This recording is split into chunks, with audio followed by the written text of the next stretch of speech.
Λίγο τη ραδιοφωνική σας αρθογραφία, να μου αρθογραφήσετε σύντομα όπως συνηθίζετε και αυθόρμητα, γιατί έχει πέσει στα χέρια μου, είναι ήδη γνωστή σε πολλούς φίλους, η λίστα με τα ονόματα της Εθνικής Επιτροπής για τον διάλογο για την παιδεία. Είναι η Επιτροπή Εθνικού Διαλόγου για την Παιδεία. Την έχει δώσει τη δημοσιότητα ο κύριος Φίλης. Έχει αρκετά ονόματα. Είναι 14 ονόματα, μεταξύ των οποίων ένα όνομα που ήδη ακούγεται ιδιαίτερα. Θα ήθελα να σχολιάσετε και την άποψη, την συμπεριφορά και τις επιλογές του κ. Φίλη γενικότερα. Ένα πρόσωπο που ακούγεται ιδιαίτερα και ασκείται ιδιαίτερη κριτική στο πρόσωπό του είναι ο κ. Αντώνης Λιάκος, που είναι και πρόεδρος της Επιτροπής, της Επιτροπής Εθνικού Διαλόγου, Κοινωνικού Διαλόγου για την Παιδεία. Είναι ομότιμος καθηγητής Ιστορίας του Τμήματος Ιστορίας και Αρχαιολογίας της Φιλοσοφικής Σχολής του Πανεπιστημίου Αθηνών. Το γνωρίζετε τον κ. Λιάκο, έχετε σχετική άποψη ή όχι, σας ευνηδιάζω? Καθόλου. Εσείς πανεπιστημιακοί πάνω κάτω γνωρίζεστε? Όχι, δεν είναι θέμα πανεπιστημιακών. Τον ξέρω φοιτικά χρόνια, φοιτικά του. Θα ήθελα να πω ότι για μένα δεν απετέλεσε έκπληξη, με δεδομένο ότι ο Αντώνης Λιάκος στη διάρκεια της φοιτικής μου ζωής είχε και μια σχέση επαφής μαζί του. Ήταν πάρα πολύ. Ναι. Ήταν φανατικός τροτσκιστής. Δηλαδή ένας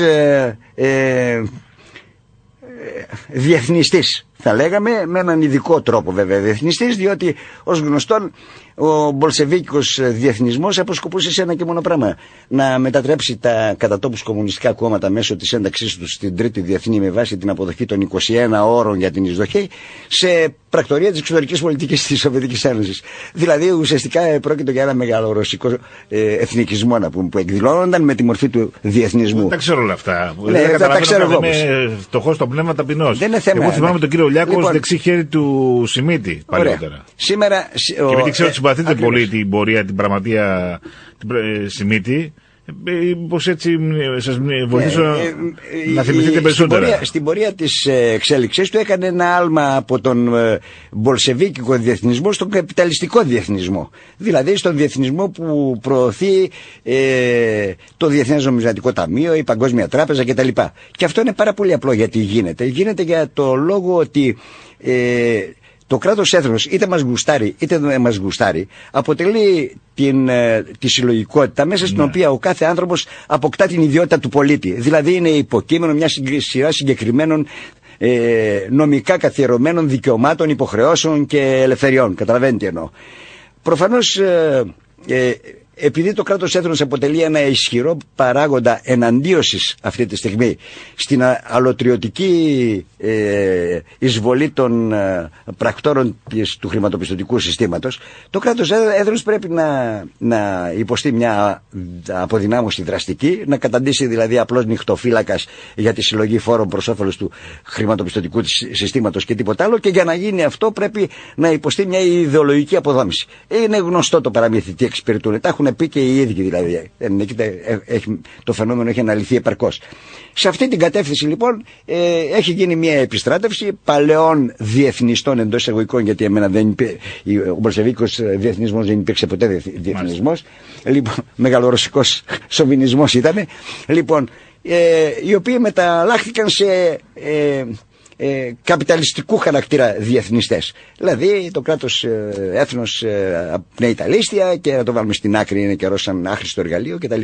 Τα έχουμε γνωρίσει αυτά. Εκείνο που θέλω να τους πω είναι το εξής, ότι αυτή τη στιγμή καμία κοινωνία δεν διαθέτει άλλο τρόπο άμυνας απέναντι στην νεοφιλελεύθερη εισβολή από το εργαλείο που λέγεται κράτος έθνος. Είτε το θέλουμε είτε δεν το θέλουμε. Λοιπόν, και γι' αυτό ακριβώς οι κοινωνίες ουσιαστικά εκεί στρέφονται προκειμένου να ζητήσουν θύλακες προστασίας, και εκεί θα πρέπει να κατευθύνουν τις προσπάθειές τους να καταλάβουν τη διαχείριση του κράτους έθνους οι ίδιες οι κοινωνίες, προκειμένου να φέρουν αποτελέσματα να εναντιωθούν στην εισβολή την νεοκαπιταλιστική, την νεοφιλελεύθερη. Λοιπόν, θα ήθελα να πω το εξής, ότι το κράτος έθνος υπάρχει τους τελευταίους δύο αιώνες. Αλλά υπάρχει όμως, δεν μπορούμε να το αμφισβητήσουμε. Υφίσταται, προηγούμενα δεν υπήρχε. Εντάξει, ήταν αυτοκρατορικά δομημένη η Ευρωπαϊκή Ήπειρος και δεν υπήρχαν κράτη-έθνη. Από το 1800, τη δεκαετία 1840-1850 αρχίζει μια έντονη διεργασία στον ευρωπαϊκό χώρο και η ανάδυση των κρατών εθνών, οι οποίοι αποτελούν τους πόλους μέσα στους οποίους οργανώνεται η έννοια του πολίτη, άγνωστη στην προηγούμενη κατάσταση, την αυτοκρατορική οργάνωση. Το κράτος λοιπόν υπάρχει. Δεν μπορεί κανείς να το αυτόσει. Δεν μπορεί κανείς να το ξεπεράσει με ιδεολογήματα. Όπως ένα παράδειγμα, για παράδειγμα, το εφιολόγημα του Μάρξ, τον οποίο σέβομαι απεριόριστα, σε αντίθεση με τον Τρότσκι βέβαια και τους οπαδούς του. Λοιπόν, ότι οι εργάτες δεν έχουν πατρίδα. Το αντίθετο, οι εργάτες είναι που έχουν πατρίδα. Το κεφάλαιο μπορεί να μην έχει πατρίδα. Διότι η μεταφορά του κεφαλαίου και τα λοιπά από τον ένα τόπο στον άλλο, η επένδυση από τη μία περιοχή στην άλλη και τα λοιπά είναι μια απλή διαδικασία, ενώ το ξερίζωμα ενός εργάτη εργαζόμενο από τον τόπο του, όπου αναπτύσσει τον εαυτό του, ζει μέσα σε ένα συνισταμένη προσωπικών σχέσεων κτλ. Σε έναν άλλο χώρο, είναι μια τρομακτικά τραυματική εμπειρία. Και γι' αυτό ακριβώς κανείς δεν γουστάρει να μεταβληθεί σε πρόσφυγα, αλλά μεταβάλλεται κάτω από την πίεση συνθηκών σε πρόσφυγα. Καταλαβαίνετε τι εννοώ. Ενώ το κεφάλαιο κινείται ανεμπόδιστα, δεν είναι. Άρα λοιπόν δεν μπορούμε να προβάλλουμε μια ιδιότητα του κεφαλαίου πάνω στους ανθρώπους που υφίστανται τη δράση του κεφαλαίου, δηλαδή τους εργαζόμενους. Οι εργαζόμενοι έχουν πατρίδα, είτε το θέλουμε είτε όχι. Και αυτή η πατρίδα οργανώνεται γύρω από την έννοια του κράτους έθνους. Τώρα γίνεται μια επίθεση συστηματική, το κατανοώ απολύτως. Αλλά θα ήθελα να τους θυμίσω ότι η μεγάλη αποτυχία της αριστερής πτέρυγας του σοσιαλδημοκρατικού κινήματος λίγο πριν από την έκρηξη του Πρώτου Παγκοσμίου Πολέμου, με τη συνθήκη του Τσίμερλαντ και τα λοιπά, όπου μία πτέρυγα, η αριστερή πτέρυγα, ζητούσε να μετατραπεί ο επερχόμενος πόλεμος παγκόσμιος σε εμφύλιο πόλεμο. Λοιπόν, και οδηγήθηκε βέβαια σε παταγώδη αποτυχία, διότι η σοσιαλδημοκρατία κατά κύριο λόγο πήρε μέρος σε αυτή τη διαδικασία, ψήφισε τις πολεμικές πιστώσεις στα κοινοβούλια κτλ. Έχοντας συνείδηση του γεγονότος ότι είτε το θέλουμε είτε δεν το θέλουμε, καλύτερα πιθανόν να ήταν να μην είχαν, αλλά είτε το θέλουμε είτε δεν το θέλουμε, οι εργάτες έχουν πατρίδα. Λοιπόν, και αυτή την πατρίδα την υπερασπιζόντουσαν με την ζωή τους, να πούμε. Καταλαβαίνετε. Λοιπόν, εδώ τώρα φτάσαμε σε μια κατάσταση αποδόμησης όλων των αντιστηριγμάτων μας. Εγώ για παράδειγμα δεν έχω καμιά σχέση με καμία θρησκεία, αλλά θεωρώ ότι η θρησκεία αποτελεί ένα συνεκτικό κρίκο των κοινωνιών όπως διαμορφώθηκαν στην ιστορική τους διαδρομή. Δεν μπορεί κανείς λοιπόν να στρέψει την πλάτη του σε αυτή την πραγματικότητα, αν δεν θέλει να εθελοτυφλεί βεβαίως, έτσι. Λοιπόν, γίνεται μια προσπάθεια τώρα να αποδομηθεί αυτή η πραγματικότητα. Πιστεύω ότι με αυτή την επιτροπή προσπαθεί αυτή η προσπάθεια να περάσει και να ολοκληρωθεί. Προσπαθούσε να περάσει και ο κ. Σιμίτης. Γνωστό είναι. Να χρησιμοποιεί τα ίδια πρόσωπα που είχαν κάνει την αρχή. Όποια πρόσωπα προσφέρονται, δεν έχει σημασία ποιοι θα είναι. Όποιοι προσφέρονται. Λοιπόν, δεν έχω καμία αμφιβολία γι' αυτό. Λυπάμαι για αυτό που συμβαίνει. Ναι. Αλλά με την ίδια λογική που θεωρώ την καπηλεία του κράτους έθνους έσχατο έγκλημα, θεωρώ και την εναντίωση του κράτους έθνους στη στιγμή που αποτελεί μια ζώσα πραγματικότητα, το θεωρώ έγκλημα επίσης. Δεν μπορεί να πούμε τελικά μια πραγματικότητα να την αρνείσαι χωρίς να υποστείς τις συνέπειες αυτής της άρνησης. Δηλαδή, ας διαβάσουμε λίγο τα κείμενα του Τραβέρσο, της Χάνα Άρεντ, κυκλοφόρησε ένα βιβλιαράκι, τρεις μελέτες πάρα πολύ ωραίες με τον τίτλο «Εμείς οι πρόσφυγες», όπου διεκτραγωδείται η κατάσταση του πρόσφυγα από τη στιγμή που χάνει την ιδιότητα του πολίτη. Και την ιδιότητα του πολίτη την έχει μέσα στο πλαίσιο του κράτους έθνους, δεν την έχει μέσα στο πλαίσιο που να πάρει ευχή μιας συγκεχημένης ιδεολογικής κατασκευής που πάρει στον εγκεφαλό μου. Καταλαβαίνετε. Η Χάνα Άρεντ που να πάρει ευχή. Τα έχει υποστεί δηλαδή. Και ερχόμαστε εμείς και με τέτοια ευκολία σήμερα, μετά από τις τραγωδίες αυτές που δημιουργήθηκαν στην Ευρώπη στις δύο παγκόσμιες εμφύλιες σειράξεις. Λοιπόν, να λέμε το κράτος έθνος το πετάμε στη γωνία. Μπορεί να έρθει κάποια στιγμή η ώρα να το πετάξουμε, αλλά η ώρα θα έρθει μόνο αν διαμορφωθούν υπερεθνικές οντότητες, στις οποίες τα επιμέρους σημεία θα συμμετέχουν ισονομικά σε αυτές. Μπορεί τότε να μην χρειάζεται το κράτος έθνος, αλλά σήμερα ακόμη και ο ΟΗΕ από κράτη έθνη αποτελείται. Δεν αποτελείται από μη κυβερνητικές οργανώσεις. Πάμε σε ένα μικρό διάλειμμα, πιστεύοντας θα σας πάω στην άποψη του κ. Λιάκου για το ότι είναι έθνος. Επιστρέφουμε γρήγορα, κύριε Γρήβα, για να έψαξα στο διαδίκτυο τοποθετήσεις του Προέδρου της Εθνικής Κοινωνικής Επιτροπής του Διαλόγου, μάλλον της Εθνικής Επιτροπής του Κοινωνικού Διαλόγου για την Παιδεία, του κ. Αντώνη Λιάκου, του καθηγητή. Ανατρέχω γιατί σας ρώτησα πριν για την Επιτροπή, σταθήκαμε στον κ. Λιάκο, μιλήσατε για το φόβο χαρακτηρισμού, ιδιαίτερου χαρακτηρισμού ή αποχαρακτηρισμού του έθνους και ό,τι άλλο μπορεί να έρθει ως ταυτόσιμη έννοια. Αποδόμηση της έννοιας. Μιλάτε καθαρά για αποδόμηση. Πάω σε ένα ερώτημα δημοσιογράφου, είναι στο TVXS, TV χωρίς σύνορα, η συνέντευξη του κ. Λιάκου. Η ερώτηση έχει να κάνει με το εξής. Το έθνος, παρότι φαντασιακό και κατασκευασμένο, υπάρχει εδώ και περίπου 2 αιώνες, όπως έχετε αναφέρει ο ίδιος. Προφανώς θεωρείται ότι για να υπάρξει έθνος πρέπει να έχει προηγηθεί η δημιουργία εθνικού κράτους. Γιατί δεν πείθει στην Ελλάδα αυτή η θεωρία και οδηγεί σε τέτοια παράκρουση, ρωτά ο δημοσιογράφος. Απαντά ο κ. Λιάκος, γίνεται συχνά η σύγχυση ανάμεσα σε ελληνόγλωσσους πληθυσμούς, σε φορείς ελληνόφωνης κουλτούρας, όπως η Ανατολική Εκκλησία, και στην έννοια του έθνους. Γλώσσα και έθνος ως έννοιες, η μία τροφοδοτεί την άλλη, αλλά δεν ταυτίζεται. Στο σημερινό έθνος ανήκουν πολλοί αλόγλωσσοι πληθυσμοί, οι οποίοι σε κάποιο σημείο της ιστορίας τους εξελενίστηκαν. Έθνος όμως σημαίνει συλλογική συνείδηση. Συνείδηση αυτοκυβέρνησης και αλληλεγγύης είναι νεωτερικό φαινόμενο. Μικροί κύκλοι εμπόρων και διανοουμένων απέκτησαν αυτή τη συνείδηση μέσα από το διαφωτισμό και από την επιρροή της Γαλλικής Επανάστασης. Πολύ περισσότεροι μέσα από τη συμμετοχή τους στην Επανάσταση του 1921. Και το κράτος ανέλαβε να την εμπεδώσει σε όλους μετά τη δημιουργία του. Γιατί δεν πείθει στην Ελλάδα? Μα γιατί η ίδια η εθνική συνείδηση είναι βασισμένη στην ιδέα ότι το έθνος είναι αρχαίγωνο. Και επίσης γιατί η ίδια η αρχαιότητα έχει γίνει μέσω της εθνικής ιδεολογίας βασικό στοιχείο της ταυτότητας των Νεοελλήνων. Η αρχαιότητα με τον τρόπο που αντιλαμβανόταν οι ρομαντικοί Ευρωπαίοι φιλέλληνες, ιδίως οι Γερμανοί, έγιναν στοιχεία της νεοελληνικής ταυτότητας μέσα από το 10ο αιώνα έως σήμερα. Κοιτάξτε τώρα. Σας ταξίδεψα λίγο. Ναι, θα πρέπει να κάνω μια παραπομπή σε μια πολύ ενδιαφέρουσα μελέτη του Μάρκ Μαζάουρ με τον τίτλο «Τα Βαλκάνια». Πάρα πολύ ενδιαφέρουσα. Σε αντίθεση με ενδιαφέρουσα για όσους μπήκαν στον κόπο να τη διαβάσουν. Ναι, αλλά θα σας πω τώρα γιατί. Ναι. Δίνει απάντηση και σε αυτά. Σε αντίθεση με όσους με την ιστορία που μας διδάσκουν και η οποία ξεκινάει ουσιαστικά, όλα τα άλλα αποτελούν ένα παρελθόν το οποίο αντιπαρασχόμαστε με 4 γραμμές από την οικοδόμηση του κράτους έθνους και μετά, δηλαδή είναι οι διάφορες εθνικές ιστορίες στον χώρο των Βαλκανίων. Υπάρχει ένα ερώτημα που έχει να κάνει τι υπήρχε πριν από αυτές τις ιστορίες, πριν από την οικοδόμηση του κράτους έθνους. Ο Μάρκ Μαζάουερ κάνει μια καταπληκτική περιγραφή της κατάστασης που προϋπήρχε πριν από το κράτος έθνους εννοώ, και εκεί διαπιστώνεται ένα πράγμα, ότι σε αντίθεση με αυτά που λέει ο κύριος Λιάκος, όλοι οι περιηγητές, οι δυτικοευρωπαίοι περιηγητές στα Βαλκάνια, κάναν την ερώτηση, επηρεασμένοι από τη δική τους διαδρομή σε ό,τι αφορά την εξέλιξη του κράτους έθνους στην χώρα τους, κάναν την ερώτηση τι είσαι σε ντόπιους που συναντούσαν. Και ο καθένας απαντούσε με βάση το θρησκευτικό του χαρακτηριστικό, χριστιανός ή μουσουλμάνος.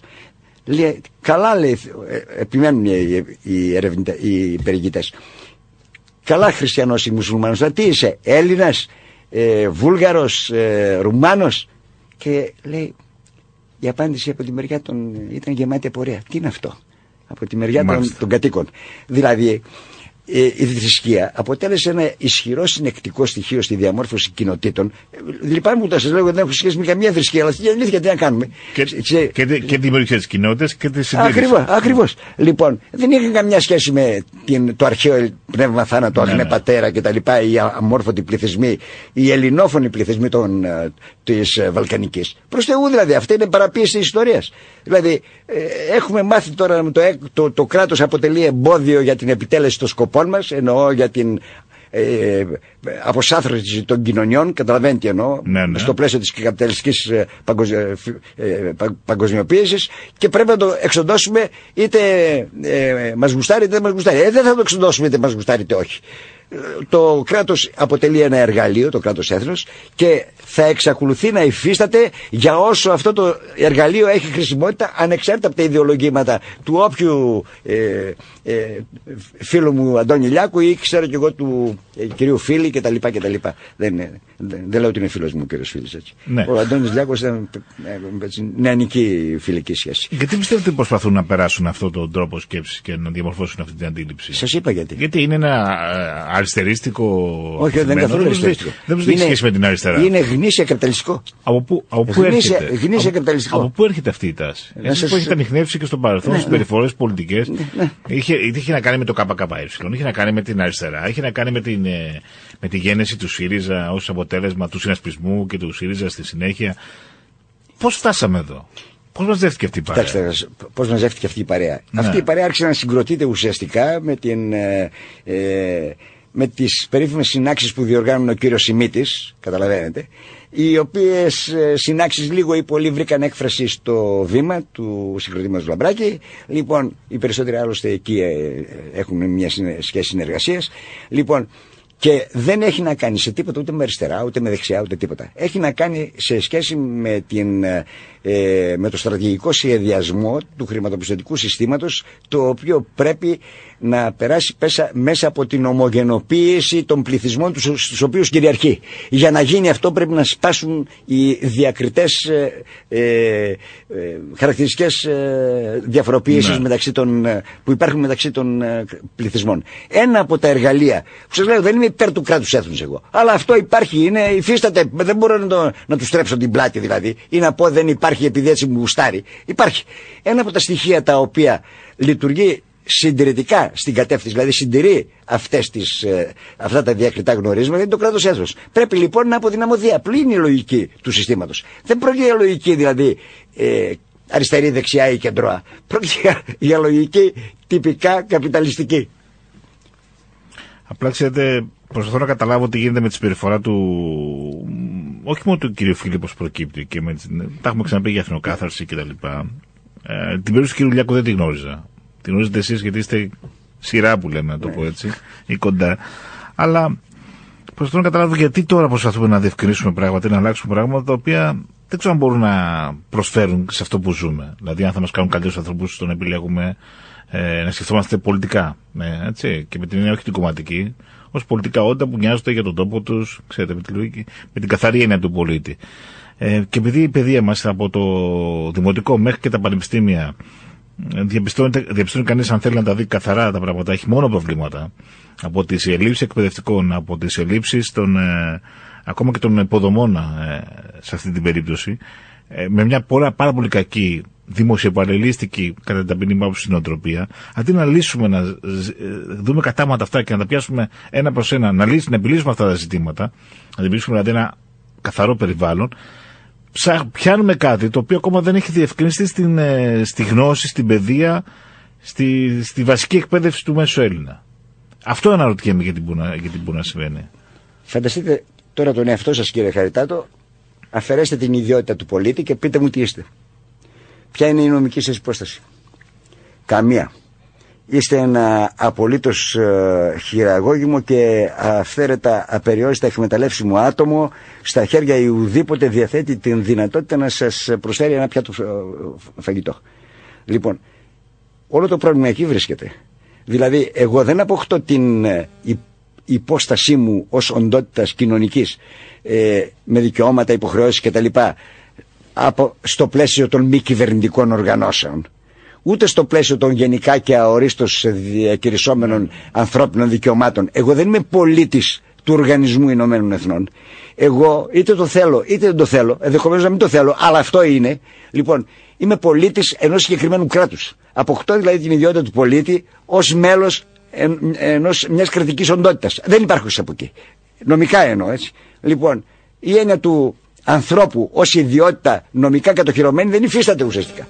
Λοιπόν, άρα λοιπόν, εφόσον θέλουν να μπορούν να με διαχειρίζονται κατά βούληση, πρέπει εμένα σαν πληθυσμό εννοώ, το χρηματοπιστωτικό σύστημα, αυτή είναι η μεγαλύτερη, η πιο επικίνδυνη μορφή οργανωμένου εγκλήματος στην ιστορία της ανθρωπότητας, χρειάζεται να μας ομογενοποιήσει, στερώντας μας τις βασικές μας ιδιότητες. Η βασική μας ιδιότητα είναι η πρωταρχή του πολίτη.